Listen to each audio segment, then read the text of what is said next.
Cette histoire, elle est extrêmement importante pour moi.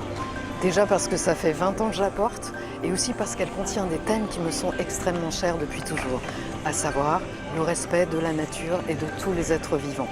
Alors, les humains évidemment, mais aussi les animaux, les arbres, les plantes, enfin à tout le monde, quoi.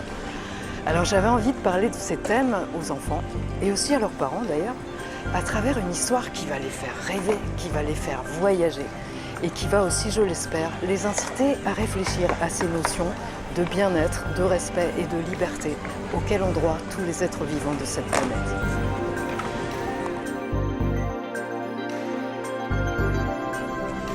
L'histoire commence au nord de la Sibérie, au-delà du cercle polaire, au début de l'hiver par environ moins 20 degrés. Irinei, qui a 12 ans, vit ici dans une tribu nomade d'éleveurs de rennes.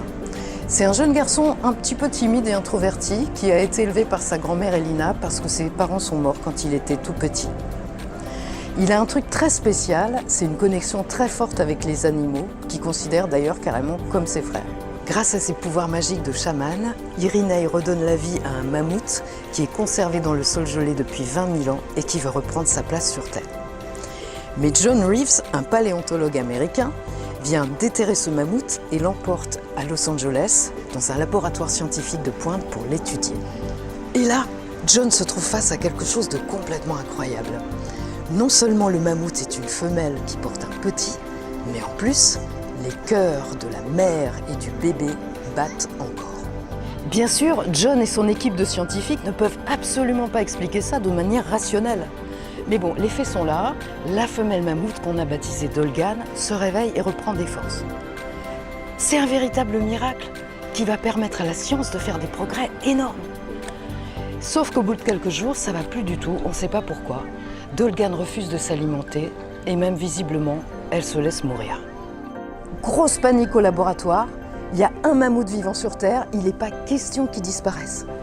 Et c'est là qu'intervient à nouveau Irinei, parce qu'il n'y a que lui qui peut sauver Dolgan. Il quitte tout, son clan, sa Sibérie natale, son désert de glace où il n'y a rien à perdre de vue à part quelques rennes sauvages et où il fait moins 30. Et il arrive ici, à Los Angeles.